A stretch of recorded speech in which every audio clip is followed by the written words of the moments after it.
me chamo Alexandra Loras, sou palestrante sobre diversidade e empoderamento da mulher e gosto de transgredir a sociedade através da empatia e da compaixão. Eu nasci no pior gueto parisiense, Les Tarterets, de pai que vem da Gâmbia, que foi refugiado da Gâmbia, e de uma mãe francesa. E minha mãe teve 5 filhos com 4 pais diferentes, de judeu até polonês. Então, somos a família Benetton. Sou a única negra de 5 irmãos. E, bom, meu pai caiu no álcool e se foi, assim, depois do divórcio de meus pais. Eu penso que meu pai morreu do racismo, das consequências do racismo. E quando vejo o trabalho que eu faço com a Missão Paz aqui em São Paulo, com os refugiados, eu tento fazer algo que não foi feito para meu pai. É como uma forma de resolver algo que não foi feito no passado. Mas, basicamente, vejo que os refugiados que chegam até nós são os melhores de suas comunidades. São aqueles que as famílias apostam como sendo as melhores opções. Então, vejo tantos talentos, tantas pessoas que têm tanto para agregar à nossa sociedade, mas que são tratados muito mal. E foi o caso de meu pai, que falava vários idiomas, que era formado, mas assim, que tive muita dificuldade quando ele chegou nos anos 60 na França. E, bom, vejo que tenho assim, basicamente, todo o espectro da sociedade. Tenho, dentro de minha família, bisavô que estudou na HEC, então, que era industrial rico, e, do outro lado, tenho a aldeia de meu pai, onde até hoje não tem eletricidade, tem água no poço. Então, foi criada numa dinâmica de opostos. E, bom, tive a sorte de minha mãe, de uma certa forma, me colocar em internatos com freiras católicas. Então, de uma certa forma, tive a oportunidade de estudar em um mundo totalmente diferente do meu, que era com muitas meninas royalistas da elite francesa. E lá, penso que comecei a aprender códigos e protocolos externos ao meu mundo social. Consegui estudar e me formar, tenho mestrado da Sciences Po, que é a maior escola de ciências políticas da Europa, onde se formaram muitos presidentes da França e de outros países. Então, tive a oportunidade de trabalhar na televisão como apresentadora por 7 anos na França e me casei com diplomata, Damien Loras, que foi nomeado cônsul-geral da França em São Paulo. Então, tive que deixar minha carreira para vir para São Paulo. E era interessante, porque eu conhecia bem o Brasil, porque meu irmão é casado com uma brasileira há 20 anos, então meus sobrinhos são brasileiros. Mas tinha tido tantas experiências de racismo nas minhas férias no Brasil que não queria voltar a viver aqui e menos criar um filho no Brasil. Mas acho que o Brasil nos tocou como no início como uma punição, mas foi a melhor coisa que me aconteceu. Foi espiritualmente algo muito poderoso, já porque fiz muito trabalho com xamanismo e com plantas sagradas como a ayahuasca, que me ajudou muito a achar meu caminho, a me alinhar, a resgatar muitas coisas de minha força ancestral. Adoro ser transgressora, adoro mexer comigo mesmo, com os outros, adoro me reinventar, e o Brasil me deu essa oportunidade. Muitas vezes gosto de convidar as pessoas a pensar uma sociedade ao inverso. E gosto de convidar elas a pensar como se fosse uma sociedade totalmente diferente. Imagina agora uma sociedade onde tudo o que fosse feito pelos negros fosse considerado lindo, inteligente, maravilhoso, intelectualmente superior. E que todas as suas referências históricas fossem só com personagens negros. os historiadores, os inventores, os cientistas, os revolucionários. E que toda a narrativa dos desenhos animados, da televisão, da mídia, publicidade, fosse só com negros. Então imagina as suas próprias crianças brancas abrir a televisão e ver só personagem da Disney, as princesas, rei, rainha, todos de negros. Com um amiguinho branco de vez em quando aparecendo, mas ele nunca é o protagonista da história. Também imagina que nessa sociedade, quando se olha uma novela, a mulher branca é sempre representada como a faxineira, ou a amante hipersexualizada que sempre está infiltrando os casamentos dos negros ricos para destruir esses casamentos. Imagina também o homem branco ser sempre relatado como o criminoso, como o safado, como esse traficante de droga e essa pessoa do mal. Imagina a hora que toda a narrativa, que seja de Jesus Cristo até o Papa, seja só com personagens negros. Como seria essa sociedade? Como seria possível para uma criança branca se desenvolver numa narrativa afrocêntrica? Pois é, seria cruel e absurdo. Eu tampouco não quero dessa sociedade, mas quero só mostrar o quanto é um absurdo que estejamos no país que tem a maior população negra do mundo, que é o Brasil, depois da Nigéria, e temos só 4% de negros na televisão, e sempre num papel degradante, num papel que nos inferioriza. Então, claro que isso tem consequência. Eu sempre gosto de me perguntar por que a maioria das prisões tem uma população negra? Por que a maioria de Cracolândia é negra? Por que os transtornos psicológicos são muitas vezes com pessoas negras? Eu gosto de pensar, se você olhar a anorexia é uma enfermidade de nossa época e de nosso mundo. Não existe casos de anorexia nas aldeias da Amazônia, tampouco na China, onde não chegou a mídia. Basicamente, ninguém fala para essas meninas, você tem que se tornar anoréxica. É tudo muito sutil e subliminar. Mas o resultado é que, através dessa narrativa de ver modelos magras, essas meninas desenvolvem transtornos psicológicos, físicos, emocionais. Quer dizer que nossa mídia é capaz de criar doenças. E eu penso que o negro tem uma enfermidade que ainda não tem nome, que tem a ver com baixa autoestima, que tem a ver com essa mídia que nos inferioriza desde pequeno, que nos coloca sempre num papel que não nos inspira. Por isso que hoje tento resgatar a autoestima dos afrodescendentes e mostrar para eles, e também para os brancos, o quanto temos gênios da humanidade que contribuíram à genialidade, à modernidade de nosso mundo. Você sabia que a geladeira foi inventada por um negro, o Frederick McKinley Jones? Você sabia que o semáforo foi inventado por um negro, mas também o marca-passo, a antena parabólica, o celular? Tem milhares de invenções que foram feitas por negros. E precisamos ter essas referências dentro dos livros didáticos, mas também dentro da mídia popular. Precisamos de inclusão. Se estamos numa democracia, por que não temos 54% de negros no Congresso, no Senado, no governo e nos boards executivos das empresas? Se queremos de uma sociedade democrática, também deveríamos ter 52% das mulheres em todos esses cargos de poder. Não podemos continuar com gotinhas. Se olhamos, por exemplo, as mulheres, saímos mais diplomadas das universidades que dos homens. E por que estamos ainda 6% dos boards executivos das empresas brasileiras? Tem uma dicotomia entre nosso potencial, nossos talentos e a forma da sociedade nos enxergar capaz de agregar valor de uma forma decisiva.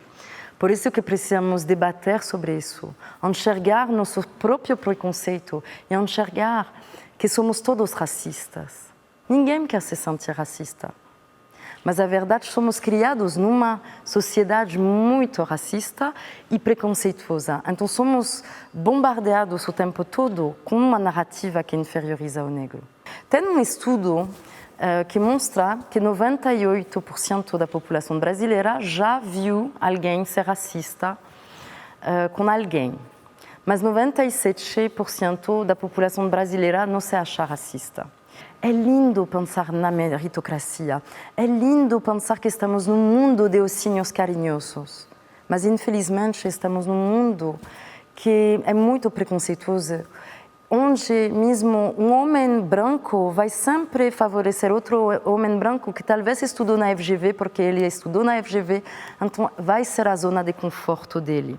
Mas hoje tem a pesquisa da McKinsey mostrando que as empresas que reequilibraram a diversidade étnico-racial dentro de suas próprias organizações aumentaram de 35% sua rentabilidade.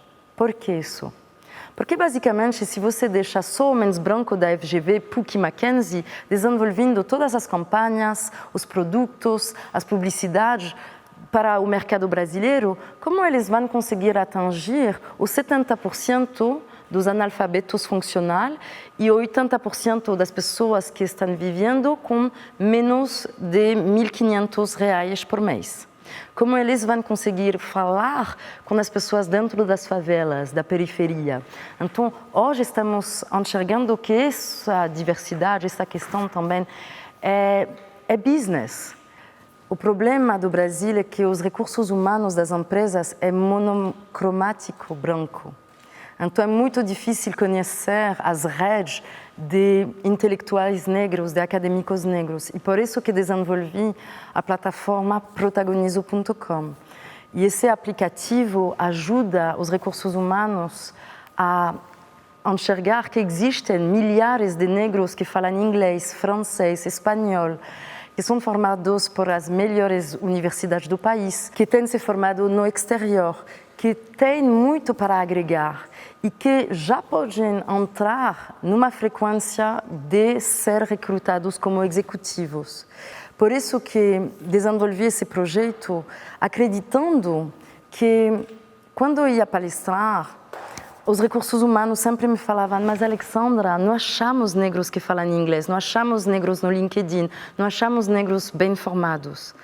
Então, como a rede de pretas e acadêmicas tem 165 mil pessoas, só para citar essa, comecei a divulgar a plataforma Protagonizo, para mesmo criar essa rede e mostrar todos esses intelectuais e acadêmicos que estão já prontos para se colocar ao serviço de nossa sociedade, para reequilibrar e também entender que precisamos deixar oportunidade, porque depois da abolição da escravatura, deveríamos ter tido iniciativas para reequilibrar nossa sociedade, mas infelizmente não aconteceu.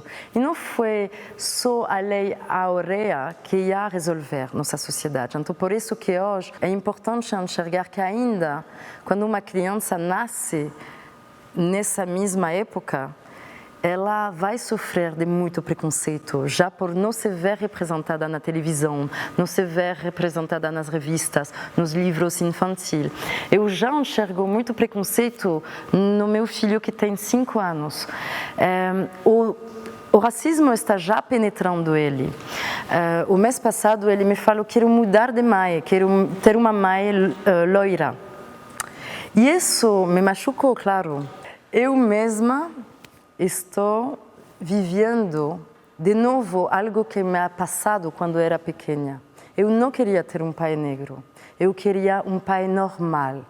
E o que é essa normalidade? Essa normalidade justamente é aquela que colocamos sempre na narrativa preconceituosa de todos o espectro da sociedade. Por isso que hoje não é só colocar gotinhas de diversidade. Precisamos mesmo ter 54% de negros na televisão. Precisamos ter juízas negras, advogados negros nas novelas.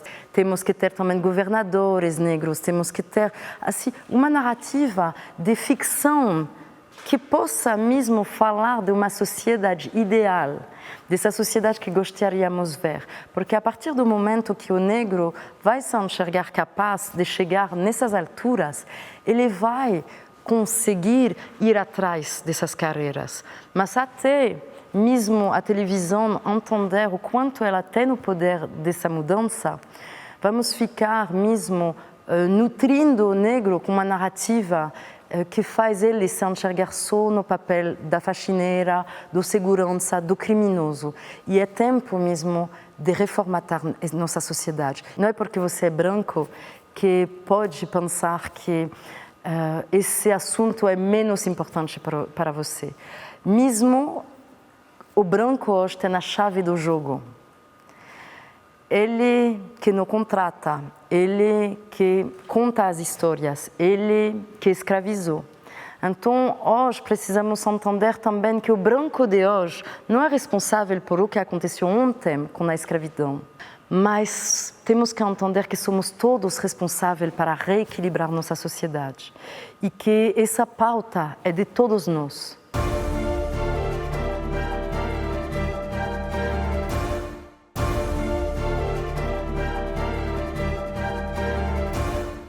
O racismo hoje não é alguém te chamar de mulata, de negra, de feia, desse tipo, assim, de verbalizar uma ofenda. E quero falar o quanto a palavra mulata é muito racista. A palavra mulata vem de mula. Uma mula é uma mistura de dois fenotipos animais, do cavalo e do burro. Então, dar uma referência a uma mulher negra de mulata, muitas pessoas me falam: mas Alexandra, você não é tão negra assim, você é mulata. Então, já nessa frase tem duas coisas preconceituosas: o fato de negar minha negritude como se fosse algo errado e querer me cumprimentar sobre o fato de ser mais clara e usar essa palavra de mulata que tem a ver com uma época da escravidão, onde a mulher negra mesmo tinha que fazer bebês para produzir mais escravos. E que isso, o fato de embranquecer, eram escravos que podiam ser vendidos mais caros. Quando era consulesa da França, recebia mais de 6.000 pessoas por ano na residência consular. E o protocolo francês faz questão de eu ficar na entrada para dar a bem-vinda a todos os convidados do consulado. E não conto quantas vezes pessoas passaram na frente de mim pensando que era governanta, uma empregada doméstica, e assim, me dando o casaco, e estava produzida de Glória Coelho, não era... Então é isso, essa frequência, ela não é verbalizada, mas você ser atendida num avião, no supermercado, de uma certa forma, onde como estrangeira vou comprar muitas coisas importadas, então vou sempre ter uma segurança atrás de mim, olhando para o que estou fazendo. Vou chegar em Guarulhos, 80% das vezes minha mala vai ser revisada. Será que tenho o perfil da mula ou que é porque a sociedade criou esse perfil com uma narrativa negra? E as pesquisas mostram que um negro é revistado 7 vezes mais que um branco. Estou esperando ver qual vai ser o dia que meu esposo vai ser revistado, porque ele é branco e nunca aconteceu. É interessante porque eu com ele vou ser tratada de outra forma. Eu sozinha também, assim, é sempre uma dinâmica, uma coisa muito sutil e subliminar.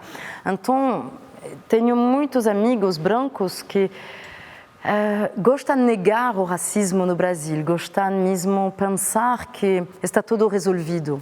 Mas se realmente você olha por sua classe, onde você estudou, na universidade, no seu trabalho, tenta ver se você tem 54% de negro a seu redor. E também se você tem 54% de negros como amigos. A ver se realmente você se relaciona. E eu faço esse jogo de andar na elite brasileira e de chegar em todos os coquetéis, em todos os eventos. E eu gosto de contar quantas pessoas são negras e vejo uma pequena evolução. E fico muito feliz, por exemplo, ter convidado a Paula Bragança de Orleans a se vestir de empregada doméstica por um editorial da Vogue, que foi a imagem mais comentada de 2016. Recebemos milhares de comentários racistas de brancos como de negros, que não gostaram dessa imagem, e a verdade não era para gostar dessa imagem, era uma provocação, mas convidei a Paula Bragança, que é a suposta princesa herdeira do Império do Brasil, a se vestir de empregada doméstica servindo 5 negras. Essa inversão incomodou muito. Então precisamos enxergar por que essa imagem incomoda. E desde então, o que gosto no Brasil é enxergar o quanto vocês são mais flexíveis para essa mudança e para trazer uma transformação desse mundo. Eu decidi me estabelecer no Brasil porque, claro que vejo muito racismo e uma sociedade que precisa melhorar, mas também vejo um país que me ajudou a me resolver, que ajudou a me reparar, que me ajudou a resgatar minha própria autoestima, que me deu oportunidade, admiração, apreciação, protagonismo para falar desses assuntos que são muito difíceis de debater na velha Europa. Por isso que acredito muito que através da espiritualidade brasileira, também dessa flexibilidade, dessa forma de ser formador de opinião, de ser também um país que produz muita inteligência emocional e muita produção intelectual, eu possa mesmo infiltrar esse país que, para mim, é o país da mudança. Para mim, o Brasil é o protagonista dessa mudança que queremos ver no mundo. Quando me descobri negra, eu tinha uns 5 anos. Era na escola, tinha uma amiguinha que desenhava muito bem. Bom, eu me desenhava de princesa, como veia as princesas loiras de olhos azul, eu sempre me desenhava branca, de loira, etc. E essa menina pedi para ela me desenhar, porque ela tinha feito um desenho dela muito bom. E ela me coloriu de marrom. E foi um choque descobrir que ela me veia dessa forma, porque não tinha nada a ver com a forma com a qual eu me veia. Porque, bom, claro, me veia só uns minutos quando escovava meus dentes no banheiro, mas não muito. E como meus irmãos, minha mãe era branca, meu pai já não estava mais conosco, não tinha essa noção de que era negra. E foi um choque.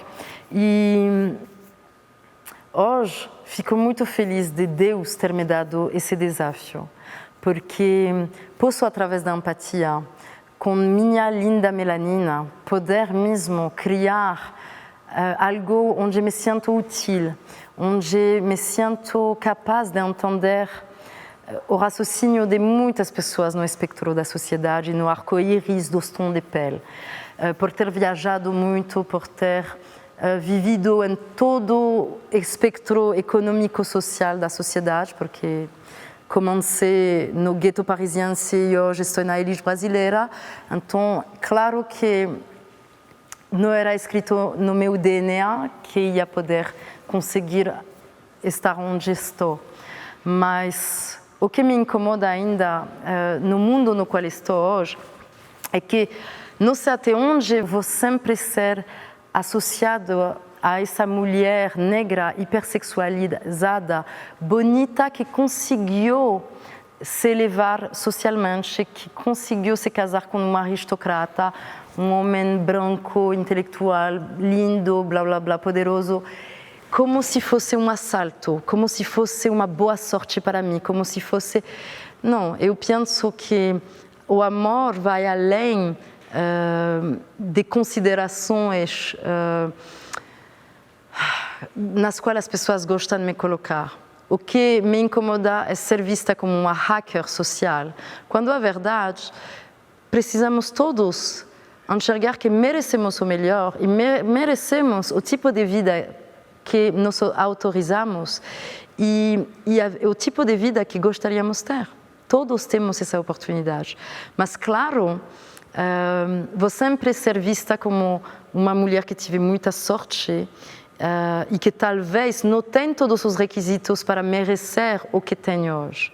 E fico com essa reflexão, pensando que meu objetivo também é poder continuar a inspirar pessoas através de minha trajetória, encontrar pessoas que me inspiram, porque meus fãs, as pessoas que comentam cada um de meus posts cada dia, são minha fonte de inspiração e também meu combustível, que me ajuda a saber que quando uma menina me escreve sua transição capilar me ajudou a resgatar minha autoestima e ter a coragem de assumir minha beleza natural, eu fico feliz por ter influenciado pessoas, como também tive vários pilares assim, na minha vida que me inspiraram a mesmo acreditar que eu valia a pena, que eu tinha talentos, que eu tinha um potencial, que podia quebrar os paradigmas dessa sociedade. Por isso que hoje meu objetivo é pular comigo outras mulheres, outros homens, de outros níveis sociais, para entender que merecemos todos ter uma vida com dignidade, com respeito, com a oportunidade de desenvolver nossos talentos, nosso potencial e dar a melhor versão de nós mesmos a esse planeta.